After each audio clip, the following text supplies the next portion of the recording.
বাস করত এক বাঘ ও তার দুটি ছানা, এবং তার পাশে একটি বিশাল গাছে বাস করত এক টোনা ও টুনি। একদিন টোনা টুনির দুটি বাচ্চা হলো, এবং একটি বাচ্চা দেখতে অন্যরকম হলো। তাই টোনা টুনিকে বলতে লাগলো, সে কি টুনি, আমাদের দুটি বাচ্চা দুরকম দেখতে হলো কেন?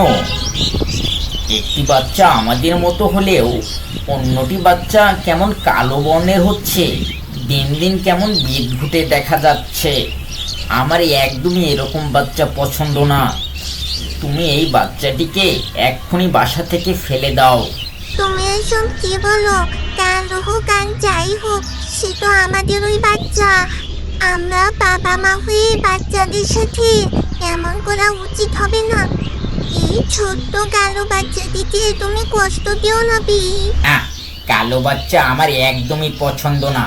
শোনো টুনি, আমি ভালোই বলছি, তুমি এটাকে বাসা থেকে ফেলে দাও, তা না হলে আমি এটাকে মেরে ফেলবো আর তোমাকেও বাসা থেকে তাড়িয়ে দেব।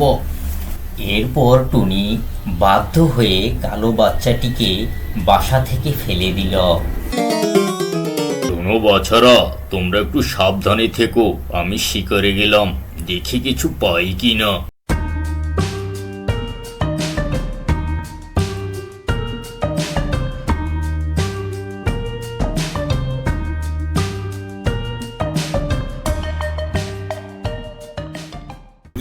এখানে তো দেখছি একটি কালো টুনির বাচ্চা পড়ে আছে।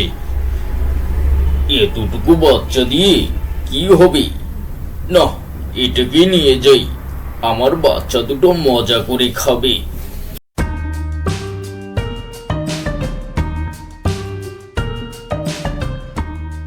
দেখো ছানারা, তোমাদের জন্য আমি একটি ছোট্ট পাখির ছানা এনেছি।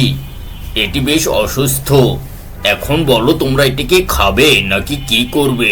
বাবা, এই ছোট্ট পাখি ছানাটি খেয়ে আমাদের কিছুই হবে না। আমরা বরং এটিকে সুস্থ করে বনে ছেড়ে দেব। আমার ছোট্ট সোনারা, ঠিক বলেছ। আচ্ছা, এই বাচ্চাটিকে তোমরা যত্নে আগলিয়ে রাখো, আমি দেখি বনে অন্য কোনো শিকার পাই কিনা। এই বলে বাঘ বনের ভিতরে অন্য শিকার খুঁজতে লাগলো।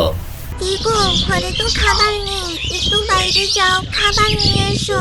আমার শরীরটা বেশ অসুস্থ, তাই আজকে তুমি একাই যাও। ঠিক আছে টুনি, আমি তাহলে খাবার সংগ্রহ করতে গেলাম। তুমি সাবধানে থেকো কিন্তু, আশেপাশে অনেক ভয়ঙ্কর জীব জানোয়ার আছে, বিশেষ করে ওই পাজি সাপটা বাসায় উঠতে পারে। তুমি একটু সাবধানে থেকো, আমি যাচ্ছি খাবার সংগ্রহ করতে। এরপর টোনা খাবার সংগ্রহ করার জন্য নিচে নামতে লাগলো, এবং হঠাৎ সে দেখতে পেল একটি পুরনো খাঁচা, আর বলতে লাগলো, এই খাঁচাটার ভেতর তো বেশ দারুণ দারুণ খাবার কে যেন রেখে গেছে। না, আমি খেয়ে ফেলি, কি হয় হবে। এই কথা বলে যেই না টোনা খাঁচার ভিতর ঢুকলো, অমনি খাঁচার মুখ বন্ধ হয়ে গেল, এবং সে ভয়ে চিৎকার করতে লাগলো। এদিকে সেই পথ দিয়ে যাচ্ছিল তার বাসা থেকে ফেলে দেওয়া সেই কালো বাচ্চাটি। কালো বাচ্চাটি তার বাবাকে দেখতে পেল এবং নিচে নেমে আসলো।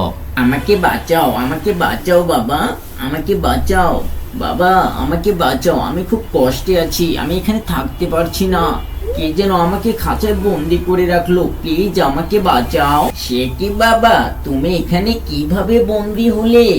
তুমি তো অনেক কষ্টে আছো, কিভাবে বন্দি হলে বাবা? আমি খাবার খেতে এসে এখানে বন্দি হয়েছি, তুমি আমাকে বাঁচাও বাবা, আমি অনেক ভুল করেছি তোমাকে বাসা থেকে তাড়িয়ে দিয়ে, প্লিজ আমাকে বাঁচাও, আর তুমি যেখানে থাকো সেখানে আমাকে নিয়ে যাও। হ্যাঁ বাবা, তুমি আমাকে বাসা থেকে ফেলে দেওয়ার পর বাঘের ছানারা আমাকে লালন পালন করেছে, চলো তোমাকে আমি সেখানে নিয়ে যাই। তোমাদের সব কথাই তো শুনলাম, কিন্তু টোনা, তুমি কাজটা একদম ঠিক করনি।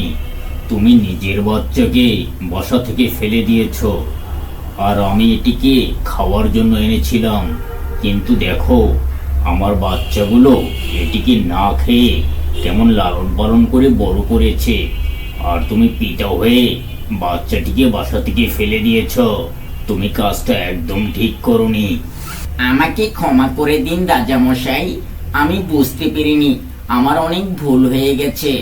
আসলে বাচ্চাটিকে কষ্ট দেওয়া আমার মোটেই ঠিক হয়নি, আমি অনেক অনুতপ্ত। আজ এই বাচ্চাটি না থাকলে আমি শিকারীর হাতে মারা পড়তাম। আমি আমার নিজের ভুল বুঝতে পেরেছি, প্লিজ আমাকে ক্ষমা করে দিন। ঠিক আছে, তুমি যখন নিজের ভুল বুঝতে পেরেছো, তোমাকে ক্ষমা করে দিলাম।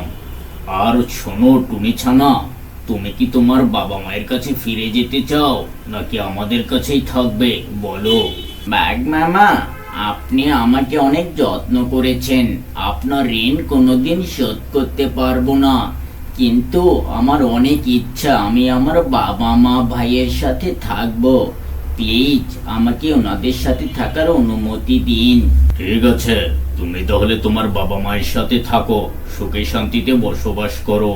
এরপর টোনা টুনি ও দুই ছানা অনেক সুখে শান্তিতে বসবাস করতে লাগলো।